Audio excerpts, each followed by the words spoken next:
मामांना विसरू नको म्हणून.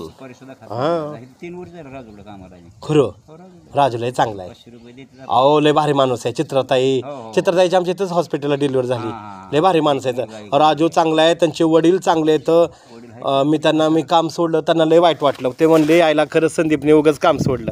पण शेवटी कसं आहे मामा माहिती का, परवडलं पण पाहिजे आपल्याला. नाही आपल्याला परवडलं पाहिजे. मग फुकट करून काय उपयोग आहे? महागाईने बघताय का? बरोबर आहे. महागाई काय थोडी आहे लय बाग. आणि आज घरातनं बाहेर पडले की पैसे लागतात खिशात. कशाला म्हणून पैसा लागत नाही. मामा ओलं नारळ आहेत का आपलं खोबऱ्याचं नारळ? वाढलं होय. हां म्हणजे देवासाठी पाहिजे होतं. पाण्याचं लागतं. 5-6 फक्त 5-6. मग राजबली सर्व लागतं. नाही राजू दे तुम्हाला, पण असते तर बघा मी काढून ठेवा. मी कधी पण घेऊन जाईन. मी आता मामा चांगलं काम बघणार. दवाखाना क्षेत्रात नको. आपण एवढं चांगलं काम करतो, सगळ्यांना सांभाळतो, लोक आपलं कौतुक करतात, पण जुन्या लोकांना खपत नाही अजिबात. कारण त्यांच्या पोटाची आग होती. पण एक आपला स्वभाव आपण सोडायचा नाही. आपण चांगलं काम करत राहायचं. हां आपण काम करत राहायचं चांगलं.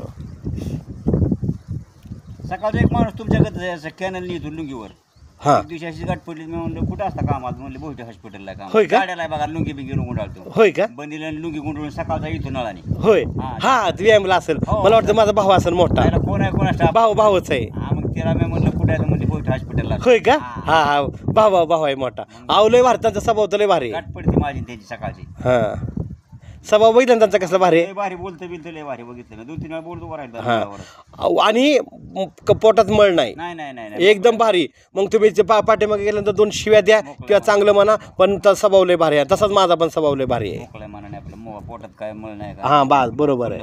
बास काय माणसाच्या मत आहे. हो लशी घेतल्या होत्या करोनाच्या काळात. घेतल्या होत्या ना म्हणून तर फेड आली.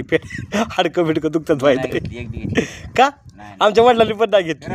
हां मग ते जनार्दनला रुपनवर सरांना विचारलं मी. हां एक दिवशी रुपनवर सरांकडे गेलो. मला म्हणले का दादा आला? म्हणलं आलो तुमच्याकडे एक सल्ला घ्या. हां म्हणलं लसीचं. हां अजिबात घेऊ नका म्हणला. बघा आहे का? अजिबात घेऊ नका म्हणला. आणि त्या कोणतरी म्हणतं त्या लसीने ही झाले आता मुंगास गेलो वाटतं. आता पॅरालिस आणि अटॅक. अयो तुम्हाला सांगतो, तुम्हाला हे माहिती आहे का हो? त्या गुन्हेबरोबर होती चांगुना. अयो ते गुन्हेबरोबर होतो एक त्यांची पाहुणी कोणतरी चांगुना काळे म्हणून होती बघा. अहो लय हो भारी होती ती. त्या दिवशी नाही का मेली अपघाताने. राजू काळेजी. अहो लय भारी होती. हो लय चांगली होती. आमच्या गावात काटेवाडी. हो लय चांगली होती. पण ती मेल्यानंतर मला काळे हनुमंत काळे हो लय भारी. आणि मग त्या पुरंदर हॉस्पिटललाच येत होती पहिले नंबर लावायला. मग मी नंबर लावायचो गुलेन. ती लय छान स्वभावला. आणि त्यांच्याशी बातमी कळली. लय वाईट वाटलं राव मला. ती एक मेलं आणि बाबराचं पोरग एक फास घेऊन मेलं त्या दिवशी पिपळीतलं. एका दिवशी 2 जण मेली. मला एवढं कळतं आई बापाने एवढं चांगलं सांभाळलेलं असतं. कसं काय बरं अशी पोरं करतात? बेर शॉपिंग नाही हो हां दीपक देवकाते. हां फोटो मांडलाय बघा. हां फोटो ठेवलाय. हां बरोबर आहे. रोडच्याकडे मी त्या दिवशी आमच्या मंडळीला दावलं म्हणलं तो ती बाय वारली म्हणून. बरोबर आहे. मी सकाळचं 9 वाजता कामाला आलो ना. हां तर ते 1 रुपयाचा पेट्रोल पंप आहे का? हां त्याच्यात तिथे एक लालगी पॅरागॉन सिल्पर होती. हां आणि एवढ्या अशा ह्याच्यात रक्त पडलं होतं. होतं रक्त. आणि तिथंच झालं. कसं आत्मा गेला असं रे बाबा. आता कोण म्हणते हायवा होतं, कोण म्हणतंय तसलं ती. आता भाजीपाल्याला लोकांनी मोटरसायकलला तसले स्टँड बनवले का लोखंडी? हा माहिती मला. ती होती गाडी म्हणतात नक्की. पण काय आता ज्याचा आत्मा गेला त्यालाच माहिती आहे नक्की कणी उडावलं कोणी. हां अहो लोक लय हराम करू येतं. म्हणून मामा मी माझा स्वभाव असा आहे तुम्हाला सांगतो. भरपूर मित्र येतं पण आईबापा सांगतात जास्त जवळ जायचं नाही. कामाशी काम बोलायचं. नाही मला चांगला अनुभव आहे. गोड बोलून तेच ही करतात.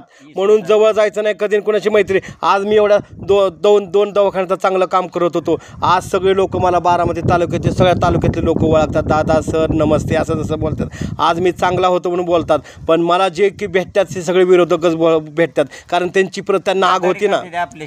हा करू द्या का? मी तुम्हाला एक खरं सांगू मला मी माझं मी शेवटपर्यंत चांगलं राहणार. मला नका इस्टेट. तुमचं माझं सारखंच आहे. किती लोक जवळ केली. त्यांनी आपल्याला सहकार्य केलं. आपण त्यांना सहकार्य केलं.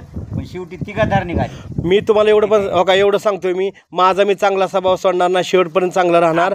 आणि जो लोक दुसऱ्याचं वाईट करतो, जो लोक छळतो त्याचं शेवट त्याचं वाईटच होणार. आणि त्याला कर्मानी देवाने सांगितले वरती येऊ नको जागा नाही खालीच फिडून ये.